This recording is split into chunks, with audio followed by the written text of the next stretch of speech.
fresh out the oven.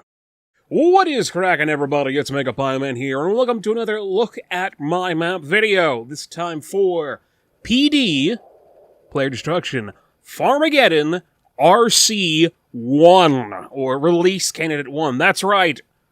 Farmageddon has gotten far enough in development that it is now on the Steam Workshop, and it is now at Release Candidate 1. I would like to give a massive, massive thank you to everybody who's worked on this map with me. That's Square, who did the Monster Pumpkin design and the sculpt, as you can see in front of you right now. Ducksink, which did the Scarecrow skeleton replacement for when those spawn. FGD5, which did a bunch of vehicles, farm furniture, and other model edits. DatGmann, who were using its resupply cabinet, made the haystacks, edited the combine harvester you see in front of you, did other small edits here and there, and other things that I don't entirely remember everything of.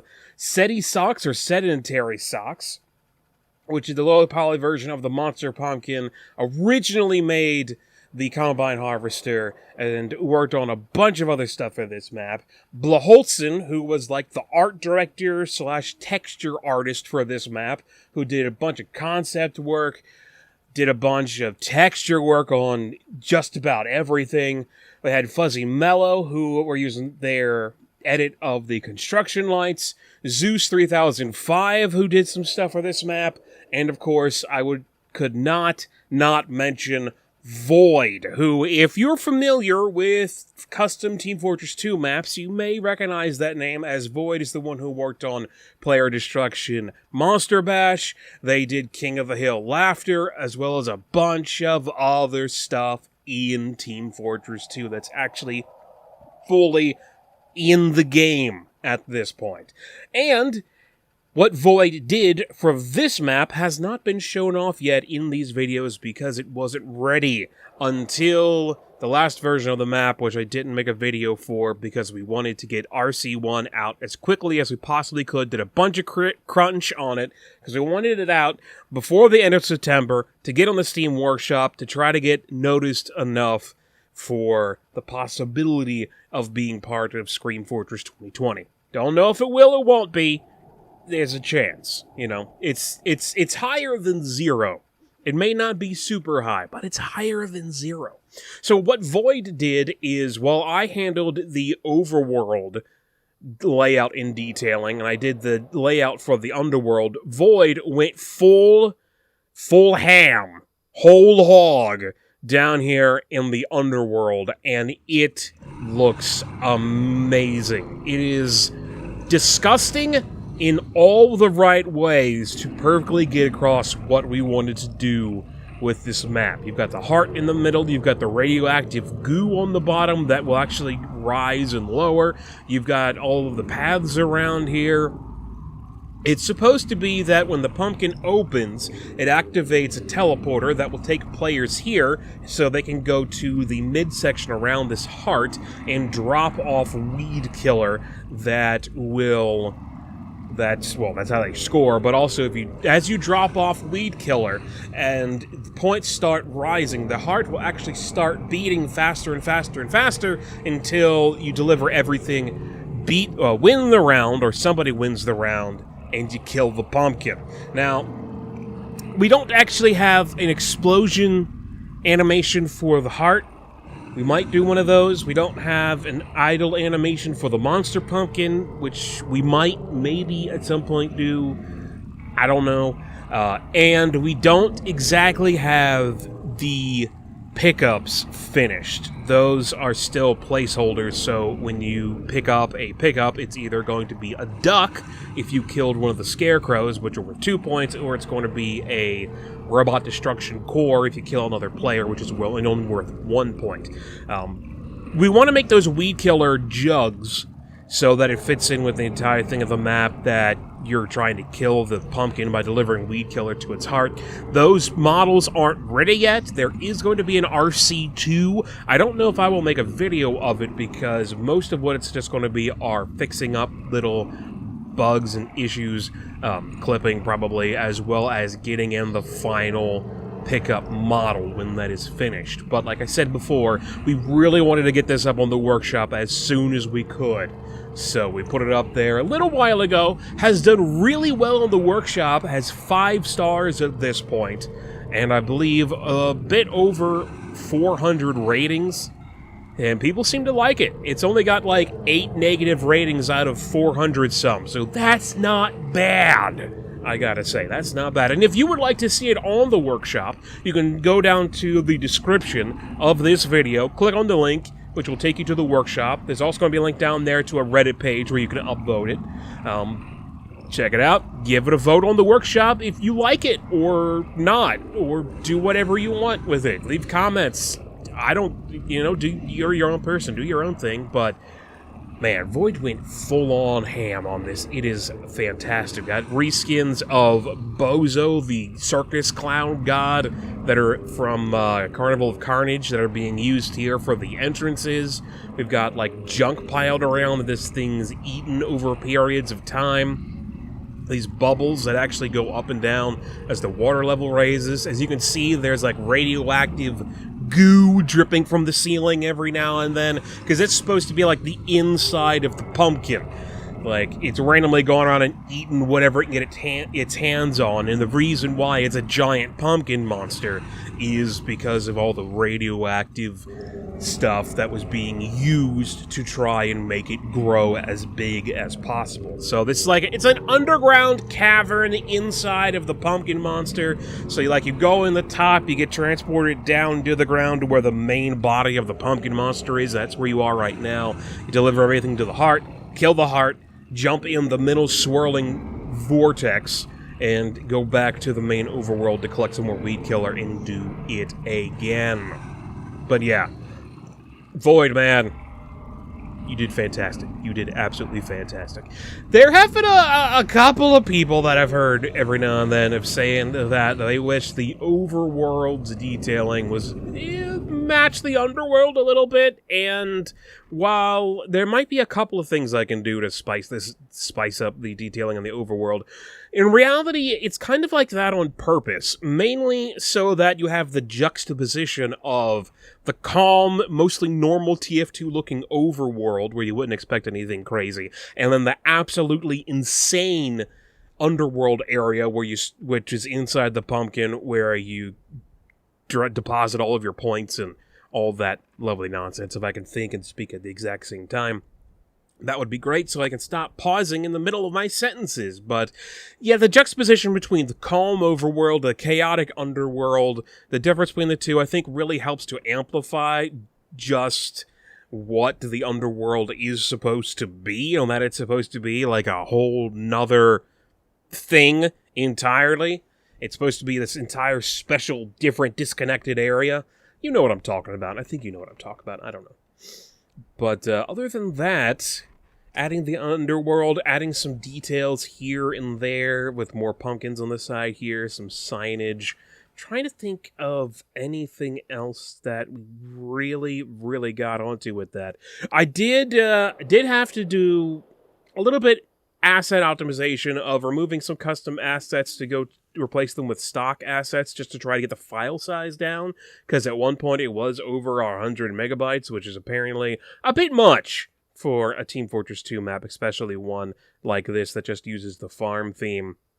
But Blaholtzen also went in and did some optimization of assets for the textures that they use and all that kind of stuff to try to make them not cost quite as much, so that the map isn't quite as big of a download. And if you're picking it up from a server or whatever, if there is any servers running this map, I have no idea if there are or aren't, but yeah, you won't be sitting for like an hour and a half waiting for it to fully download, depending upon your download speed. So, I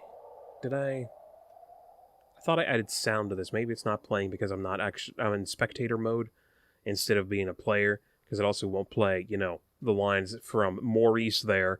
Is there anything else to show off, really? I think the underworld was pretty much the main thing to show off. I really like how this looks. I'm very pleased with how the skybox came out. Very pleased with it. really trying to think right now if there's anything else I can really show off all that much, but I think really just the main thing is that the underworld is done. And the giant pumpkin's not for sale, unlike these. You can buy as many of these pumpkins as you want. The giant one, not so much. But yeah, that is pretty much it. It has been a... Yes, there's a gargoyle. Hello, Marasmus. It has been a heck of a ride with this map. Originally starting early in the year when I got a message from Blaholtzen that he and DatGmann were coming up with some ideas for a player destruction map set on a farm where there was like a crashed UFO ship that had an alien monster in it that we would have to replace the Skeleton King boss like we did with Synthetic last year, and just trying to build up a map that fit that. Eventually, we felt that would take too much effort within the time period that everybody had available to work on this. So we eventually scrapped that idea, and I suggested the Pumpkin Monster idea. Everybody liked that. We went with that, and that's what we ended up with here. Just through iteration, trying to get the map to match the concept art. Blaholtzen had this vision of the colors and detailing that he wanted for the overworld, trying to match that myself, just trying to get a fun layout, and I think we managed to succeed in a lot of areas. We may not have succeeded with everything, and like I said before, some people have been telling me that they wish the overworld was as interesting as the underworld. I don't really know what I can do with that, because I don't want to messy up the overworld too much by having too much crap all over the dang place, but maybe there's some things I can do here and there for RC2, since that's already planned, but if it is anything, it's probably just going to be minimal. It's not going to be all that much. And I'm not going to mess with the layout either. The layout is as good as it's going to get. Did iteration with the layout. I don't know what else to do with the layout. And for the idea that we had of like barn in the middle, destroyed barn in the middle with the pumpkin monster and farm and stuff, it's about as good as I could come up with without scrapping the whole thing and starting over. Whether or not I'll make another player destruction map, I do have an idea for a player destruction map that I've had like on the super back burner for a long time. If you've ever followed me on Twitter, years ago you might have seen some screenshots I put up of an Egyptian player destruction map that I was calling PD Power Slave. It was sort of based off the game Power Slave and the song Power Slave by Iron Maiden. It was sort of inspired by that, and that map never got to a playable state, but now that I've worked with player destruction more personally, I kind of wanted to give that map another shot, since I know how the entities work and how the assets work and all of that stuff, and I was able to talk to Egan, the main guy behind PD Watergate, to figure out how to make things happen as the score changes for teams. So, I mean, like what it is right now, the heart you saw beating on the underworld, that speeds up by increments of 25%. So, if blue team gets 25% of their overall score, then the heart will start beating a little bit faster, but that's only set to fire once, so if blue team gets 25% and then 50%, it'll beat like 3 times faster, but if red gets to 25%, it's not going to slow down. So it just continues to escalate as things go on. My dream for this map would be to have idle animations for Gordon, our monster pumpkin here. I would love to have idle animations for him.